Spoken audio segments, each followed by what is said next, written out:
ವೀಕ್ಷಕರಿಗೆಲ್ಲ ನಮಸ್ಕಾರ. ಸ್ವಯಂ ಕಲಿಕೆ ಅಭಿಮಾನಿಗಳಿಗೆ ಸ್ವಾಗತ. Welcome to the family, welcome to ಅನು ಸ್ವಯಂ ಕಲಿಕೆ. ನೋಡಿ ಕಲಿ. ಇವತ್ತು ನಾನು ಸಿಂಪಲ್ಲಾಗಿ ಟೊಮೆಟೊ ಸಾಂಬಾರು ಮಾಡೋದು ಹೇಗೆ ಅಂತ ಹೇಳ್ಕೊಡ್ತೀನಿ. ಇದು ಸೆಕೆಂಡ್ ಮೆಥಡು. ಬನ್ನಿ ಅದಕ್ಕೆ ಏನೇನು ಬೇಕು ಅಂತ ನೋಡ್ಕೊಳ್ಳೋಣ. 1 ಸ್ಪೂನ್ ಹುರ್ಗಡ್ಲೆ, 1 ಸ್ಪೂನಷ್ಟು ಬೇಳೆ ಸಾಂಬಾರು ಪುಡಿ, ರುಚಿಗೆ ತಕ್ಕಷ್ಟು ಉಪ್ಪು, ಕರಿಬೇವು, 2 ಬ್ಯಾಡಗೆ ಮೆಣಸಿನ್ಕಾಯಿ, ಸಾಸಿವೆ, ಕೊತ್ತಂಬರಿ ಸೊಪ್ಪು, ಈರುಳ್ಳಿ ಒಂದು ಅರ್ಧ ಹೋಳು, ಒಂದು 4 ಇಲುಕು ಬೆಳ್ಳುಳ್ಳಿ ತೊಗೊಂಡಿದ್ದೀನಿ, 4 ಟೊಮೆಟೊ ತೊಗೊಂಡಿದ್ದೀನಿ. ಮಾಡೋ ವಿಧಾನ ನೋಡೋಣ. ಮೊದಲಿಗೆ ಒಂದು 4 ಟೊಮೆಟೊನ ಮಿಕ್ಸಿ ಜಾರ್ಗೆ ಹಾಕ್ಕೊಂಡು ಈ ಸಾಂಬಾರು ಪುಡಿ, ಆನಂತರ ಈ ಹುರ್ಗಡ್ಲೆ ಏನಿದೆ ಇದನ್ನು ಕೂಡ ಹಾಕ್ಕೊಳ್ಳೋದಕ್ಕೇ.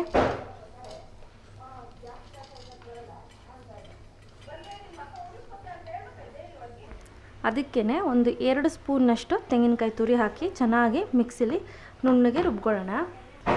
ನೋಡಿ, ಈಗ ನಾನು ನುಣ್ಣಗೆ ಪೇಸ್ಟ್ ಮಾಡಿ ಇಟ್ಕೊಂಡಿದ್ದೀನಿ. ಸಾರಿ ಫಾರ್ ದ ಡಿಸ್ಟರ್ಬೆನ್ಸ್, ಅಕ್ಕಪಕ್ಕದ ಮನೆಯಲ್ಲಿ ಸ್ವಲ್ಪ ಮಾತುಕತೆ ನಡೀತಿದೆ. ಸೊ ಆನಂತರ ಒಂದು ಕುಕ್ಕರ್ಗೆ ಎಣ್ಣೆ ಹಾಕಿ 1 ಸ್ಪೂನು ಸಾಸಿವೆ ಸಿಡಿಲಿ.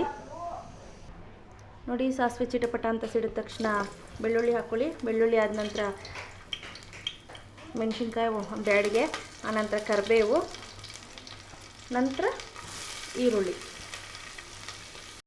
ನೋಡಿ ಫ್ರೆಂಡ್ಸ್, ಇದಾದ ತಕ್ಷಣ ನಾವು ರುಬ್ಬಿಟ್ಕೊಂಡಿರೋ ಮಿಶ್ರಣನ ಹಾಕ್ಕೊಳ್ಳಿ. ಈಗ ಇದಕ್ಕೆ ಉಪ್ಪು, ಕರಿಬೇವು ಎರಡನ್ನೂ ಹಾಕಿ, ಆಮೇಲೆ ಕೊತ್ತಂಬರಿ ಸೊಪ್ಪು ಕೂಡ ಹಾಕ್ಕೊಳ್ಳಿ. 1-2 ಕಡ್ಡಿ ಕರಿಬೇವು ಹೀಗೆ ಹಾಕಿದ್ರೆ ಚೆನ್ನಾಗಿರುತ್ತೆ. ಎಷ್ಟು ಬೇಕಷ್ಟು ನೀರು ಹಾಕ್ಕೊಳ್ಳಿ. ನೋಡಿ ಫ್ರೆಂಡ್ಸ್, ಸಾಂಬಾರು ಈ ಕನ್ಸಿಸ್ಟೆನ್ಸಿಲಿ ಇರಬೇಕು. ಇದನ್ನು ನೀವು 2 ವಿಷಲ್ ಕೂಗಿಸಿ ಆಫ್ ಮಾಡಿಕೊಂಡ್ರೆ ಸಾಂಬಾರು ರೆಡಿ ಆಗುತ್ತೆ. ಈ ರೆಸಿಪಿ ನಾನು ಯಾಕೆ ಹೇಳ್ಕೊಟ್ಟೆ ಅಂದರೆ, ಕೆಲವರೆಲ್ಲಾದರೂ ಹೊರಗಡೆ ಹೋಗಿರ್ತಾರೆ, ಹೊರಗಡೆ ಹೋಟ್ಲೋ ತಿನ್ನೋಕ್ಕಾಗಲ್ಲ, ಅವ್ರ ಮನೆಗೆ ಬರ್ತಾರೆ, ಅರ್ಜೆಂಟಾಗಿ ಏನೋ ಮಾಡ್ಕೋಬೇಕು ಅನ್ನೋರು ಈ ರೀತಿ ಮಾಡ್ಕೊಂಡು ತಿನ್ಬೋದು. ತುಂಬ ಈಸಿ ಆ್ಯಂಡ್ ಸಿಂಪಲ್. ನೋಡಿದ್ರಲ್ವಾ, ಇಷ್ಟೇ ಇವತ್ತಿನ ರೆಸಿಪಿ ಟೊಮೆಟೊ ಸಾಂಬಾರು ಮೆಥಡ್ 2. ಇವತ್ತು ನಾನು ಮಾಡಿದ್ದು ಇಷ್ಟ ಆಯಿತು ಅಂದರೆ ಲೈಕ್ ಬಟನ್ ಹಿಟ್ ಮಾಡಿ. ಇನ್ನೂ ಇಷ್ಟ ಆಯಿತು ಅಂದರೆ ಶೇರ್ ಮಾಡಿ. ಗೊತ್ತಲ್ವ, ನನ್ನ ಚಾನಲ್ ಹೆಸರು ಅನು ಸ್ವಯಂ ಕಲಿಕೆ. ನೋಡಿ ಕಲಿ. Thank you.